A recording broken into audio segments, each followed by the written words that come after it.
Hi, it's Pierre.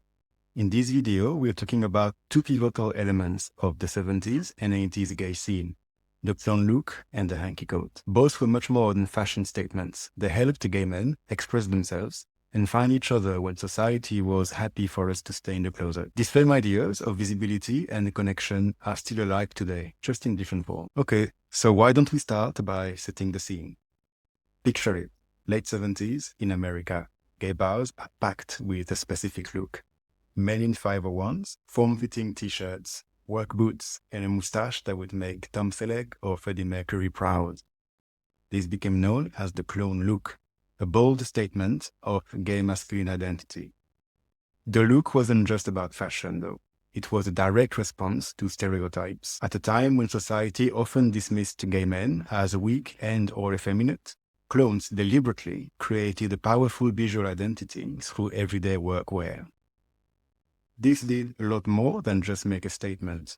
It established a very clear visual language for gay men, separate from mainstream culture. In his book, Muscle Boys, author Eric Alvarez writes, "The clone represented the first official gay muscle man known to modern culture.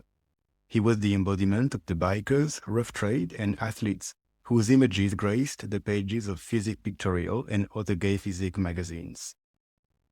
The clones also influenced other queer subcultures like the leather community and claimed public visibility in a society that was very comfortable ignoring minorities. The clone look became a kind of uniform that brought gay men together, and the men who dressed this way found safety in numbers when society was openly hostile to them. As the clone look transformed gay masculinity, the hanky coat became a vital communication tool in bars and clubs. At a time when discussing sexual preferences openly could be dangerous, gay men created an ingenious system using colored handkerchiefs or bandanas. Also known as flagging, this system was direct and practical. Different colored bandanas, worn in specific pockets, conveyed clear messages. Left pocket was for tops, right for bottoms. Each color represented specific interests. Black for S&M, dark blue for anal, light blue for oral, yellow for water sports, and brown not for the squish. However, the hanky coat served a much deeper purpose beyond sexual signaling. It created a shared language within the community, making connections possible in a time of secrecy. Men found sexual partners, of course, but also lasting friendships and community bonds. The clone look and hanky coat worked together as tools for connection. Clones showed physical strength through their appearance, while the hanky coat provided a direct way to express desire. Both helped gay men create safe spaces and resist a society that wanted them silent and invisible. The AIDS crisis in the 80s sparked a wave of activism that transformed our community. Now we use social media and online platforms to organize, protest, and support each other across borders. Our voices are louder than ever. We've also made huge progress in accepting different identities. Back then, conversations about gender and sexuality were very limited.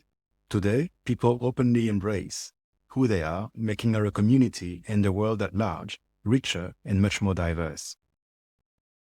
Look at dating app, for example.